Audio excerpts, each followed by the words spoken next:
Welcome to the BamaBo Show. I am your host, BamaBo. Let's get right into it today. Let's talk about a player everyone has got their eyes on for the up-and-coming season, Antonio Alfano. This guy really struck me. He has amazing quickness, and I know we had discussed going a little further into his high school footage and what makes him so incredible and kind of why everybody had their eyes on him. So, let's watch a little bit of his high school stuff and just break it down quickly. Now, he's got crazy speed. He's slippery. And at one point, I even felt like he helped the quarterback up. So he goes down, knocks the quarterback out, and then very politely helps the quarterback up. This guy's amazing. He's got it all. He's lightning fast. He absolutely makes the quarterback's life miserable, or whoever's carrying the football for that matter. He's unblockable, this guy. Unblockable. Now, I know that doesn't always transfer into college, does it? We see that all the time. You watch the high school footage and these kids really stand out. I totally get that. But this guy, I think he's going to be special because it's all about what happens when they get to college. And it's all about development. Development's really where it's at. Which brings me to the next topic of the day, the NFL draft. Now, Saban has now put 29 guys in the first round. I don't even know what this guy needs to say anymore. What do you even say to a recruit anymore? This sells itself. 29 first-round draft picks? Are you kidding me? Who does that? 29 first-round draft picks. Amazing. And then on top of that, Saban, a few days prior to the draft, has a hip replacement surgery. Yes, a hip replacement surgery. And I know for a hot minute, people might have thought, ooh, you know, Saban's age, could this work against him in recruiting? Boom, 3 more first-rounders this year just a few days later.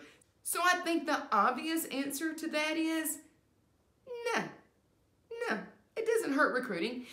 So yeah, Saban's probably like, all right, hey, recruit, if you want to go somewhere else that has a better chance of putting guys in the NFL, go for it.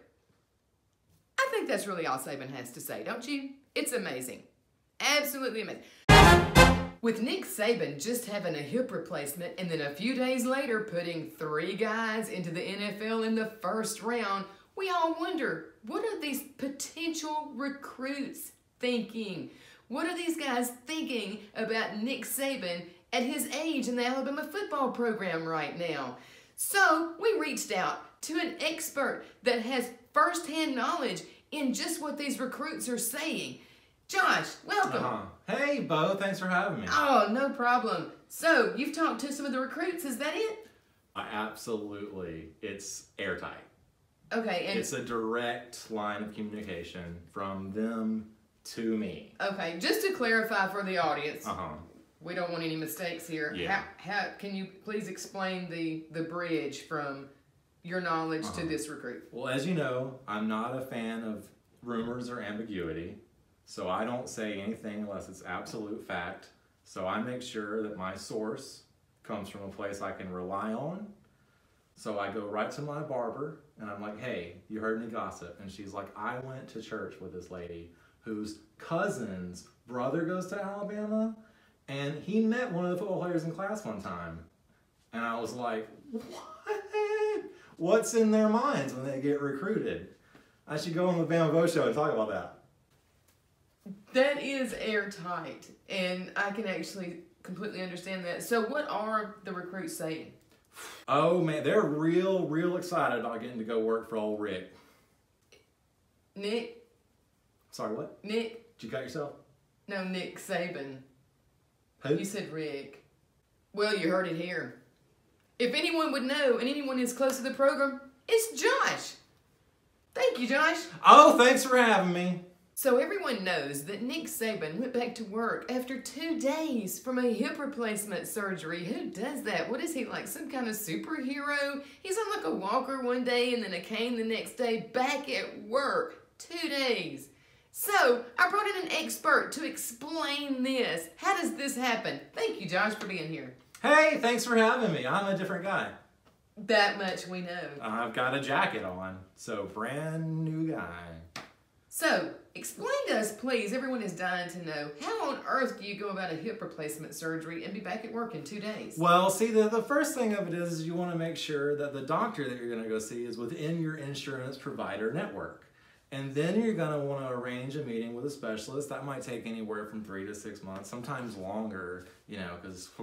And then you're going to talk to the specialist for a while. He's going to arrange a consultation with the surgeon, probably. You're going to go into the surgeon. You're going to talk to him for a little bit. And he's going to be like, you know, you have problems with your hip. You can be like, no, it's my shoulder. And you're going to have a good little laugh because why would you be the hip guy for, you know. And then he's going to be like, hey, you know, all right, come back in this time. We'll do a hip replacement. And then, you know, you just bada bing, bada boom. Hip's done. New hip in there. And it's just that simple. Yeah, they just rip it out and shove a new one back in there. Sometimes they gotta beat it in with a hammer, you know. Thank you for that expert opinion, Josh. As usual, you always bring it home for the audience. Thank you. Oh, you're welcome. All right, Bama fans, thank you for watching this video. We have partnered up with Tidal Towel and Soul Street Coffee to do a fan giveaway. Just hit that like button and comment below, and I will announce the winner next week. So thank you, Tidal Towel, and thank you, Soul Street Coffee. Until next time, same bow time, same bow place.